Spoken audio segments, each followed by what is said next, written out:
사사기 19장부터는 사사기의 결론부에 해당합니다. 17장부터는. 그런데 17장, 18장에서 한 내용이 이루어지고 있고, 또 19장에서 21장까지 또 다른 내용이 이루어지고 있습니다.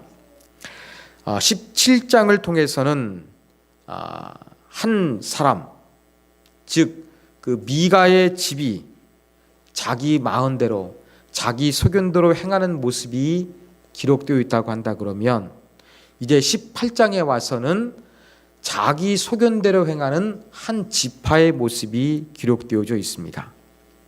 17장에서는 레위 사람 한 명이 살 곳을 찾아서 이리저리 떠돌아다니는데, 18장에서는 단지파, 이스라엘의 12지파 중 하나가 살 곳을 찾아 이리저리 떠돌아다니는 그러한 내용이 기록되어져 있습니다.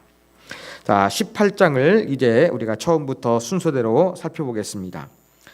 1절에 보면 그때에 이스라엘에 왕이 없었고 라는 그러한 단어가 등장합니다.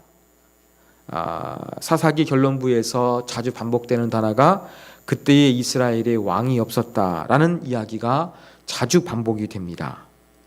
이건 의도적이라는 것이죠.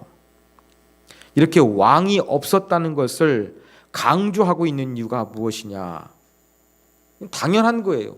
사사시대니까 재판관이 있었지 왕이 없었거든요. 그런데도 왕이 없었다, 이렇게 자꾸 강조하는 것은 왕이 없어서 많은 문제들이 발생했다, 이러한 것들을 보여주는 그러한 사례들을 마지막 결론부에서 사사기 저자는 제시하고 있습니다.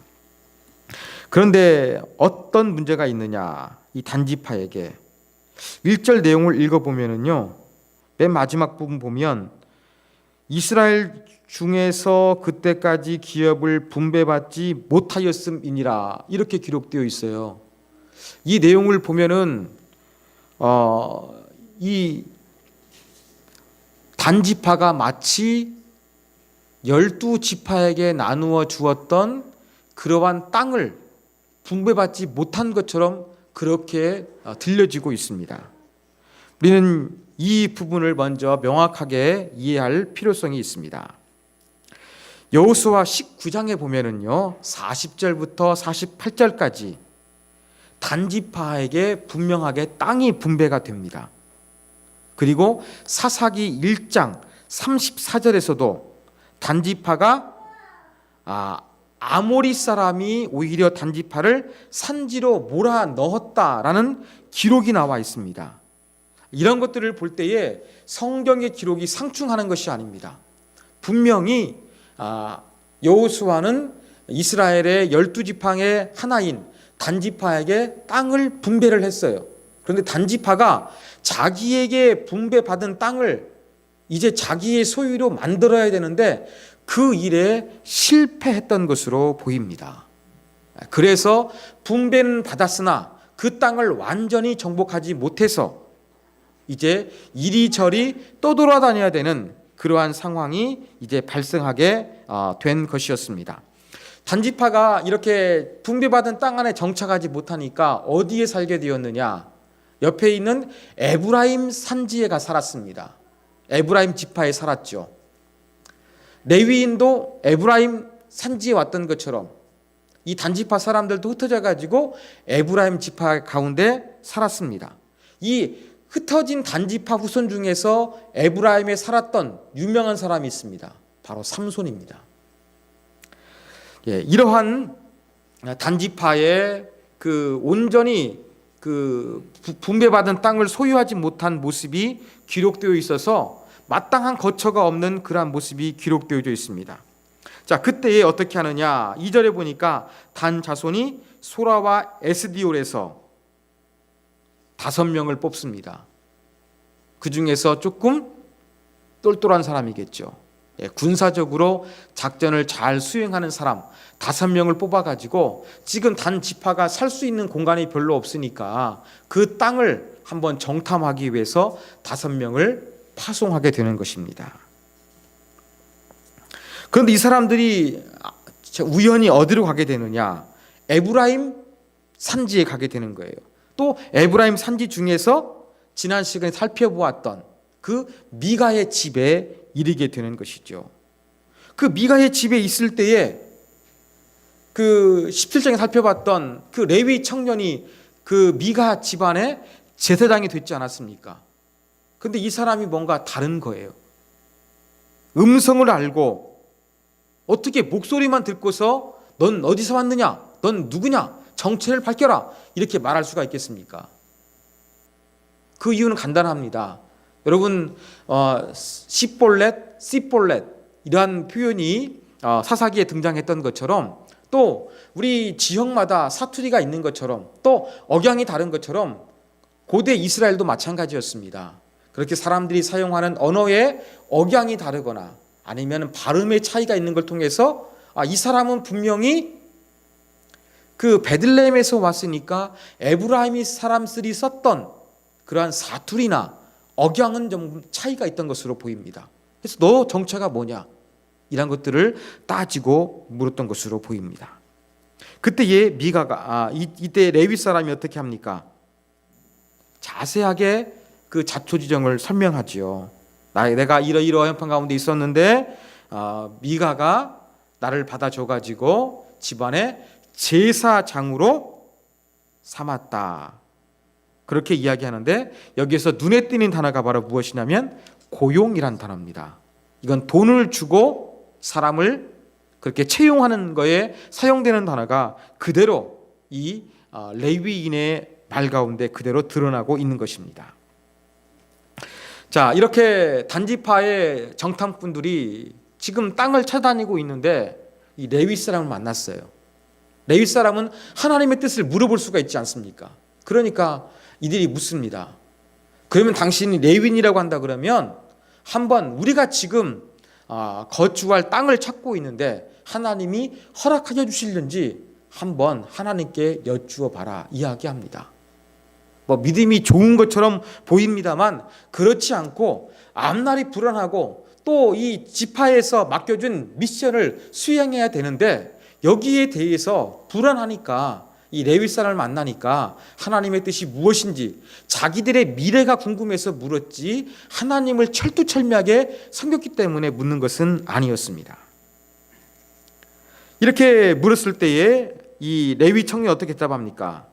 하나님께서 형통하게 하실 거니까 가라. 그렇게 이야기를 하게 되는 것이죠. 그래서 5사람이 이제 그 미가의 집을 떠나게 됩니다. 7절에 보니까 이들이 어디 도착했습니까? 라이스라는 곳에 도착했습니다. 라이스는 이름이 사자라는 그런 뜻입니다. 라이온스 좀 비슷하네요.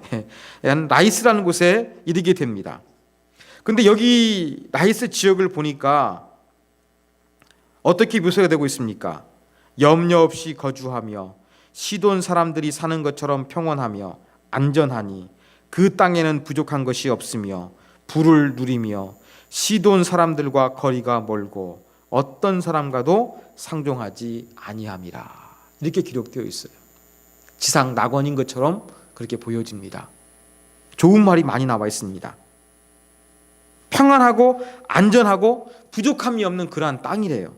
그리고 조금 사람들과 왕래를 별로 하지 않는 곳이었습니다.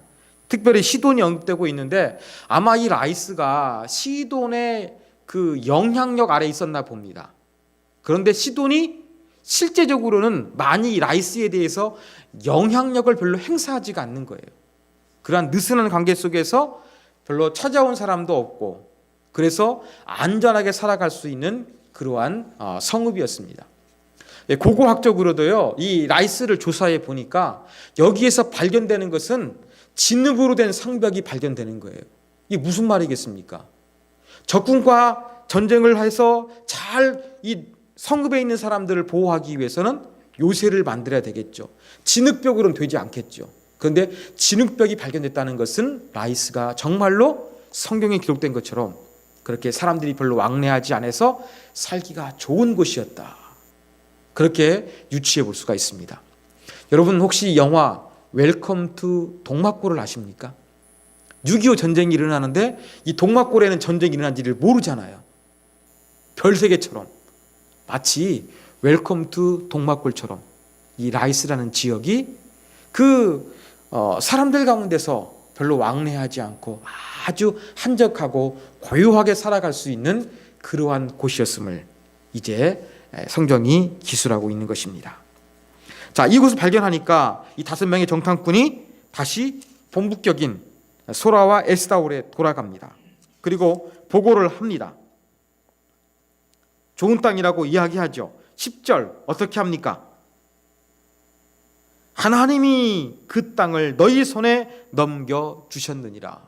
이런 말 할만하죠. 왜냐하면 그 레위 청년까지 만났으니까, 땅도 좋은 땅 발견했고 레위 청년도 만났으니까 하나님의 뜻처럼 완벽하게 보입니다. 그래가지고 이제 그 땅을 차지해야 된다. 하나님이 주신 땅이다. 이러한 확신을 가지고서 단지파 사람들에게 보고를 하게 되는 것입니다. 그러자 단지파가 이제 움직입니다. 단지파에서 600명을 무장시켜 가지고 이제 그 라이스를 점령하기 위해서 보내게 됩니다. 여러분 600명, 뭐 기드온의 300용사 곱하기 2도 아니고 어떻게 그 라이스라는 성읍을 점령하기 위해서 600명만 갔을까, 이런 생각이 들어갑니다. 여러 가지 추정이 가능합니다.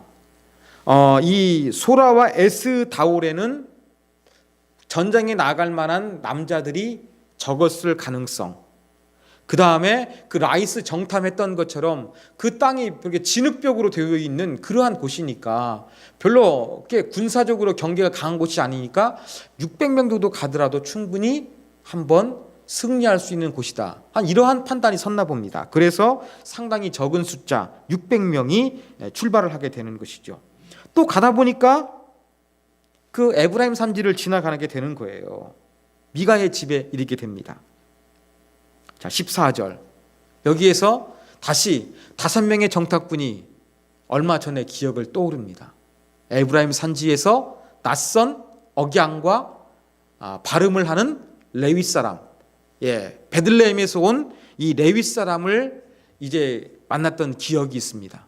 그리고 그 집에 들어가자고 합니다. 왜 들어가겠습니까? 하나님께 제사 드리기 위해서? 아니죠. 그 미가가 상당히 재력가였으니까 그가 만들어 놓았던 여러 가지 신상과 또 뭐 애복과 드라빔 같은 조금 값진 것들이 있는 거예요. 여기에 대한 욕심이 나서 들어가자고 자꾸 600명의 군사들을 자극하는 것이죠. 그리고 그들이 앞장서 갑니다. 미가의 집에 가서 문 앞에서 먼저 그 레위 사람을 불러내죠. 그리고 그 사이에 이제 600명은 문 앞에 있고 그 5 정탐꾼은 그 집 안에 들어가 가지고 이제 그 미가의 산당에 있었던 여러 가지 그런 우상들과 애복과 드라빔 뭐 이런 것들을 가지고 나오게 됩니다. 미가가 볼 때 깜짝 놀라서 지금 뭐 하는 짓이냐 그렇게 묻습니다. 그때에 이 5 사람이 어떻게 이야기를 합니까? 잠잠하라, 내 손을 입에 대라. 입 다물고 아무 말 하지 말라는 얘기죠. 그리고 내가 한 사람의 집에 제사장이 되는 것이 낫겠느냐, 아니면 이스라엘 12지파 중에서 한 지파의 제사장이 되는 것이 낫겠느냐, 더 좋은 제안을 합니다. 여기에 대해서 20절 보니까 그 레위 청년이 어떻게 합니까? 마음에 기뻐했다고 합니다. 왜? 한 집안의 제사장보다 한 지파의 제사장이 좋은 거니까 지금까지 미가의 집에서 받는 것보다 더 많은 연봉을 받을 수 있는 기회, 이것이 된 거예요. 그래서 기뻐하는 것입니다. 그러면서 얼마나 좋았는지 자기가 애복과 드라빔 이러한 신상들을 막 챙겨가지고 떠나자고 앞장서게 되는 그러한 모습을 보여주고 있습니다.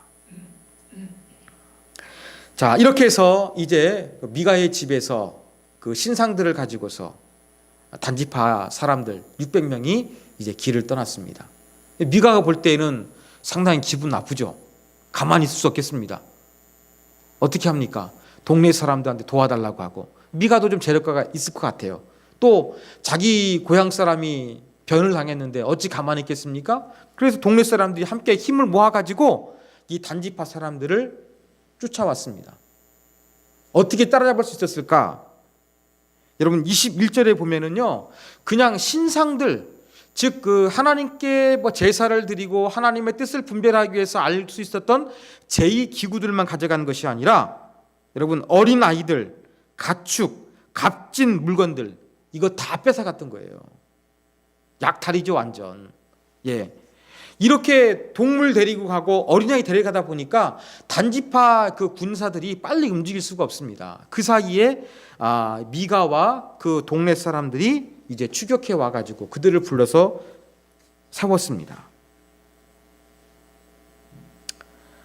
왜 이렇게 왔느냐 물으니까 미가가 왜 내 거 다 뺏어갔느냐? 내게 남는 것이 없다. 어쩌려고 나한테 이런 일을 하는 것이냐? 그렇게 이제 얼마나 화가 났겠습니까? 그리고 이제 자기 것 되찾기 위해서 그렇게 발언을 했을 것입니다. 이때 단 자손이 25절에 보면 어떻게 이야기합니까? 내 목소리를 우리에게 들리지 말게 해라. 조용히 하라는 것이죠. 조용하지 않으면 내 생명과 내 가족들의 생명을 잃게 될 것이다. 죽임 당하기 전에 죽고 싶지 않으면 입 다물고 가만히 있어라. 그렇게 말을 한 것이죠. 가만히 보니까 단지파가 그 미가가 지금 싸워가지고는 도저히 안 되게 생겼거든요. 그러니까 어떻게 합니까? 그냥 돌이켜가지고 울면서 자기 집으로 돌아가게 되는 것입니다.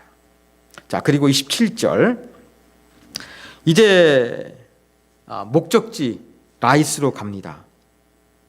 여기에서 보니까 라이스를 27절에 보니까 뭐라고 언급하고 있습니까? 한가하고 걱정 없이 사는 백성, 이렇게 언급을 하고 있는 거예요. 여러분 이 라이스라는 성에 대해서 상당히 똑같은 말로서 이렇게 반복을 하고 있어요. 여러분 7절 보십시오. 18장 7절 여기에도 보면은 염려 없이 거주하며 평온하며 안전하게 부족함이 없다. 그 다음에 그 자기 단지파에게 돌아가서 보고할 때에도 10절에 보면은 평화로운 백성 부족함이 없느니라. 상당히 이렇게 한가하고 평화로운 땅이라고 3번씩이나 지금 성경이 18장에서 강조하고 있는 거예요. 그러면 여기서 지금 사사기 성경은 뭘 강조하고 있느냐? 이렇게 벽돌을 진흙으로 쌓을 정도로 평화로운 곳인데 이 잔인한 단지파 사람들이 어떻게 했느냐? 그들을 마구 거기에서 이제 살해하게 되는 것입니다. 즉, 이 단지파의 폭력성을 잘 들어줍니다. 여러분, 단지파가 정말로 땅덩어리가 없다고 한다 그러면 어떻게 해야 되느냐? 여호수아가 단지파에게 분배했던 그 땅을 점령하면 되는 거예요. 그런데 그것은 싫어가지고 손쉬운 방법 어떻게 합니까? 좀 안전하게 쉽게 자기가 정착할 수 있는 라이스를 가게 되는 것이죠. 그러면서 정말로 한가롭게 살아가는 이 라이스의 백성들 아주 무자비하게 단지파가 파괴하고 죽이게 되는 것입니다. 여러분, 미가의 집에 있는 신상을 그렇게 강탈해가는 이 단지파 사람들이 라이스에 살고 있는 주민들 죽이는 것들은 별로 걸림돌이 없었나 봅니다. 그래서 라이스 사람들을 전부 다 죽이고 이제 그 성읍 이름까지 바꾸죠. 자기의 지파의 조상 단이라고 이름을 하게 되는 것입니다. 그리고 거기에서 신상을 세우죠. 미가의 집에서 가져왔던 거 세우고 또 같이 데리고 왔던 스카웃에서 데려왔던 그 레위 청년 이 사람을 이제 그 제사장으로 삼습니다. 그의 이름이 밝혀지지요. 요나단. 요나단을 단지파의 제사장으로 임명합니다. 상당히 종교적으로 보입니다. 그리고 31절 하나님의 집이 실로베에 있을 동안에 미가가 만든 바 새긴 신상이 단 자손에게 있었더라. 자, 예루살렘의 성전이 완공되지 않을 때에는 상당히 이스라엘 공동체에서 종교적으로 중요한 장소가 실로였습니다. 그런데 단지파는 별도의 성소가 있었죠. 무슨 말입니까? 미가가 만들었던 그 신상을 가지고서 또 하나의 성소를 만들었다는 것을 이야기를 하고 있는 것입니다.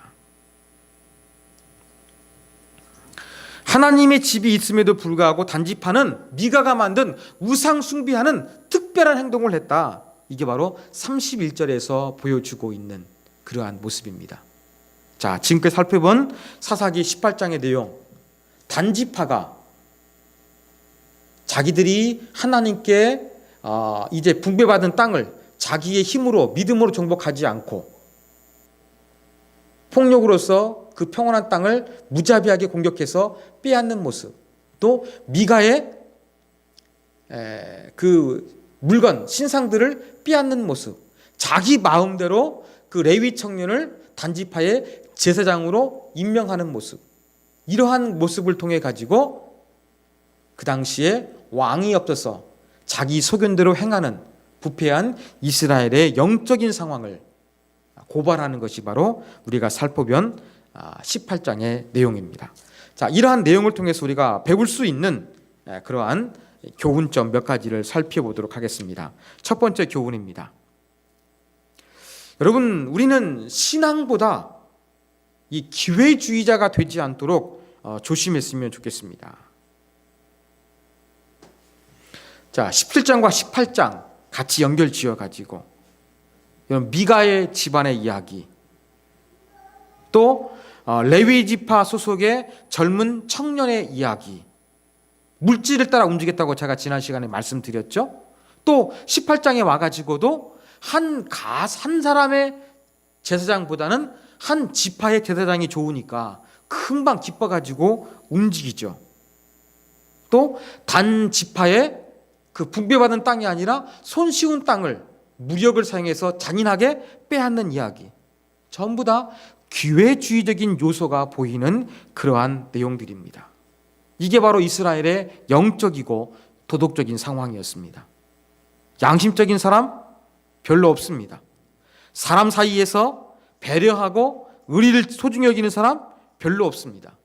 언제든지 자기의 이득이라고 한다면 다른 사람을 기꺼이 배신하고 얼마든지 폭력을 행사할 수 있는 이러한 사람이 가득한 세상이라는 것을 보여주고 있는 것이 바로 사사기 17장, 18장의 내용인 것입니다.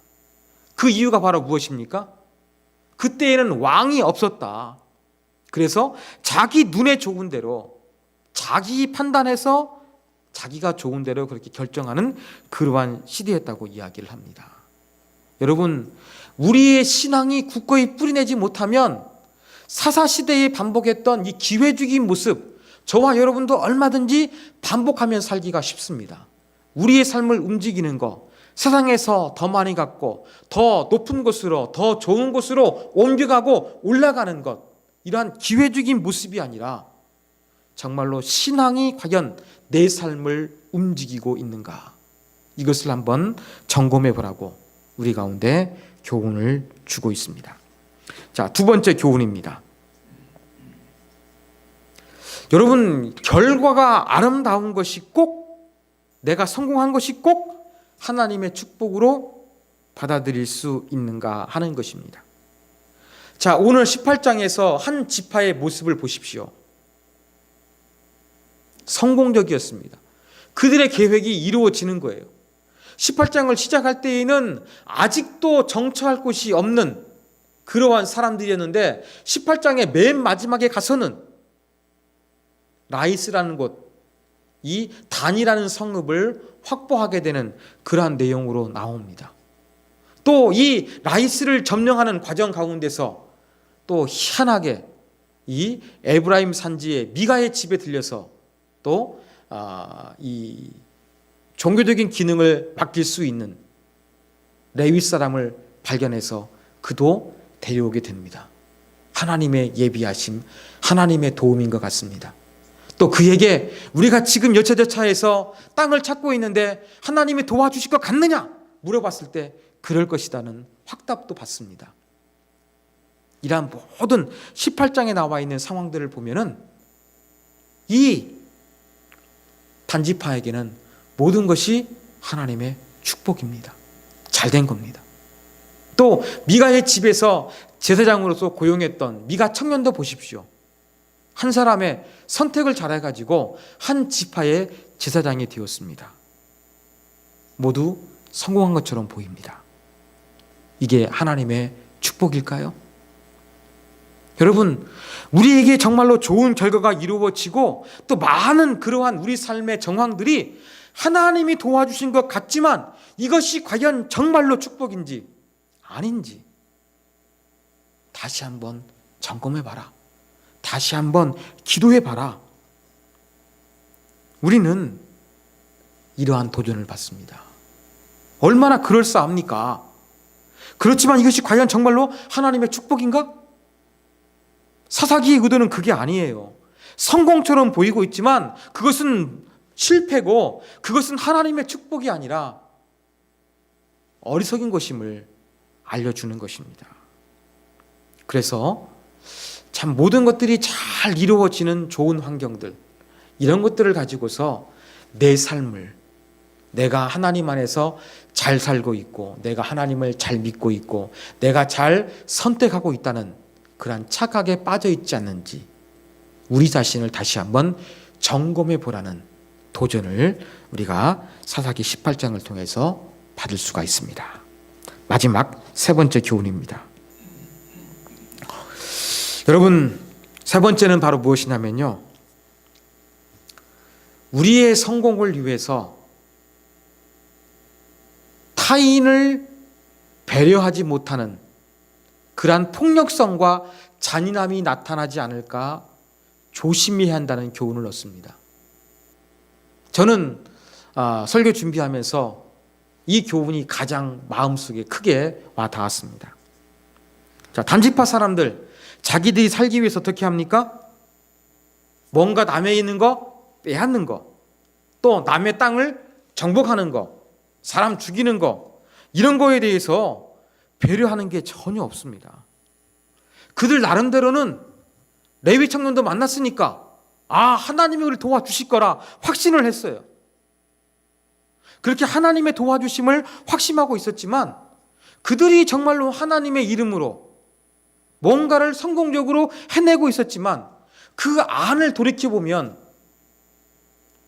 그들의 이기적인 욕심만 가득했지 그 안에는 다른 사람에 대한 배려 전혀 없습니다.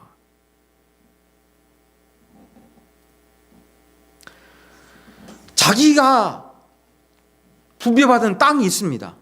이 땅을 믿음으로 정복해야 되는데 그것은 내버려 두고서 오히려 편안하게 잘 살고 있는 그러한 사람들, 전쟁에서 쉽게 이길 수 있는 그 지역 발견해가지고 그 땅을 쉽게 빼앗아 버리는 그 모습을 보여주고 있는 거예요. 여러분, 여기에서 우리의 목적을 이루기 위해서 우리가 또 하나님을 믿는 사람으로서 주의 이름으로 행하는데 그것이 다른 사람이 볼 때에 폭력적으로 보이는 그러한 결과가 드러나지 않도록 우리 기독교인들은 정말로 주의해야 됩니다. 여러분, 이 오늘 성경뿐만 아니라 이 성경이나 기독교 역사를 보면은요, 전부 다 하나님께 대한 열심을 가지고서 하나님의 이름으로 뭔가를 열심히 했습니다. 여러분, 십자군 전쟁 아시죠? 하나님의 이름으로 그 마호멧 이슬람을 정복하기 위해서 나간 겁니다. 거룩한 홀리워 성전처럼 보여요. 그렇지만 거기에는 인간의 욕심이 들어가 있는 거예요. 겉으로는 그럴싸하게 논리적으로는 뭔가 하나님의 이름을 위한 같으지만 다른 사람에게 대한 전혀 배려 없이 자기의 욕심을 채우는 것으로 가득 차 있는 경우가 정말로 많이가 있어요.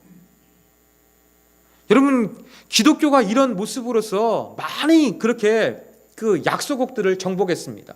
특별히 유럽의 그러한 그 기독교 국가들이 대항해 시대를 맞이하고 신대륙을 발견하고 그러면서 전부 다 그렇게 앞선 과학적인 그러한 무기를 가지고서 공격을 합니다. 그들 초토화시키지 않습니까? 또 복음도 전해요. 그렇지만 거기에 보면은요, 잔인함이 있습니다. 인간의 폭력성이 있습니다. 하나님을 위한 같습니다만 그 안에는 이기심이 가득해요. 오늘 본문에서 한번 이 라이스 성읍들의 시각으로 한번 바라보자고요. 우리가 지금까지 이 단지파의 시각으로 바라봤는데 단지파의 시각이 아니라 라이스에 살고 있는 주민의 입장에서 한번 여러분 이 단지파의 행동을 한번 보십시오. 이들은 잔인한 사람입니다. 이기적인 사람입니다. 자기들의 목적을 이루기 위해서 하나님을 이용하고 있을 뿐인 것입니다. 이러한 모습이 지금 단지파에서 드러나고 있는 거예요. 근데 기독교 역사도 보면은 정말로 그런 일이 많아요. 하나님의 이름으로 뭔가 하면서 폭력적으로 강압적으로 뭔가 위대한 업적들을 성취한 것처럼 보이고 있는 거예요. 그런데 그 이면에는 인간의 악한 동기가 있는 거예요. 그리고 거기에는 잔인함이 있는 거예요. 남에 대해서 배려하지 못한 그러한 모습들이 얼마든지 나타날 수가 있다는 것입니다. 이게 바로 우리 그리스도인들이 이 기독교적인 문화를 가지고 사는 사람들이 정말로 조심해야 될 것 같아요. 역사 속에서 이러한 부분들이 제가 볼 때에는 많이 실패한 것 같습니다. 근래 예를 한번 들어볼까요? 여러분, 미국의 부시 대통령이 악의 축으로서 이라크, 북한을 지목했습니다. 이라크 침공했습니다. 그때 부시 대통령은 백악관에서 집무하기 전에 기도하고 성경을 봅니다. 참 거룩하게 하나님의 그 뜻을 쫓고 하나님의 뜻을 구하는 그러한 모습으로 그렇게 보일지 모르겠습니다. 그렇지만 정말 이라크 침공이 어떤 세계 평화를 이루고 정말 하나님의 뜻이었는가, 아니면 미국의 국익을 위한 것인가, 이런 관점에서 돌이켜보면 할 얘기는 더 많아지게 되는 것입니다. 여러분, 우리가 뭔가 일을 할 때에 하나님께 의지하고 하나님의 뜻을 구하는 건 좋습니다. 뭔가도 성공하고 성취시키고 만들어 가야 됩니다. 그러나 그 안에서 오늘 단지파 사람들이 보여줬던 것 같은 그러한 잔인성, 다른 사람에 대해서 전혀 배려라고는 없는 모습들. 그때는 왕이 없었으므로 야죽강식의 시대니까 그냥 힘 있는 자가 무조건 누르면 된다는 식으로서 그렇게 눌러버리며 정복했던 것이 바로 인류의 역사 가운데서 특별히 기독교 신앙을 가진 사람들에서 많이 이루어졌다는 것을 저는 오늘 말씀을 통해서 다시 한번 돌이켜볼 수가 있었습니다. 여러분, 주님의 이름으로 나아가는 거 중요합니다. 주님의 이름으로 성공하는 거 중요합니다. 그러나 그 안에 우리는 다른 사람을 조금 더 배려하고 사랑하고 또 아낄 수 있는 그러한 모습이 있어야 되는데 전혀 그런 거 없이 나의 이기적인 것만을 위해서 움직인다고 한다 그러면 이것은 바로 단지파와 같은 행동이라는 것을 저와 여러분이 기억해야 되겠습니다. 그래서 성경은 단지파 시대, 무법천지의 그러한 시대임을, 또 사람들이 성공하기 위해서 조속 변개하고 있는, 금세 바뀌고 있는 그러한 모습이라는 것들을 보여주기 위해서 17장과 18장을 기록했던 것입니다. 여러분, 이것은 개인적으로도 적용할 수 있습니다. 여러분, 내가 더 잘 살기 위해서 정직하게 땀을 흘리고 노력하는 거 좋습니다.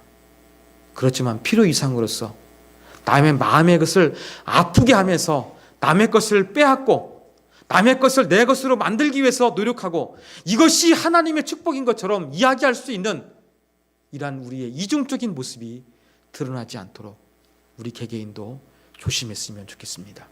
하나님, 나로 하여금 성공을 주십시오. 축복을 주십시오. 번성케 하여 주십시오. 그러나 악한 모습으로서 다른 사람에게 강압적인 모습으로서 빼앗아 이루는 것이 아니라 이삭처럼 양보해도 도와주시는 하나님의 은혜, 선한 마음으로 성공과 하나님이 주시는 행복을 이루어가는 그러한 사람이 되게 하여 주옵소서. 내가 주님의 이름으로 다른 사람을 아프게 해서 뭔가 얻는 자가 되지 않고 다른 사람을 도와주면서 더불어 함께 잘 살 수 있는 그러한 문화를 만들면서 하나님의 복을 받는 사람이 되게 하여 주옵소서. 이것을 기도하라고 사사기 18장은 저와 여러분에게 교훈해 주고 있습니다. 이 말씀 기억하면서 단지파 시대처럼 먹고 살기 힘들어도 경제가 어려워도 내가 살기 위해서 조속 병계하고 다른 사람을 배신하는 그러한 잔인하고 비인간적인 모습이 아니라 하나님께 모든 것들을 맡기고 하나님께서 복을 주시되 내가 넉넉한 마음으로 모든 것들을 하나님 안에서 살 수 있는 행복과 성공을 주께서 허락하여 주옵소서. 이러한 마음으로 하나님의 은혜를 구할 수 있는 저와 여러분이 되기를 주님의 이름으로 부탁드립니다.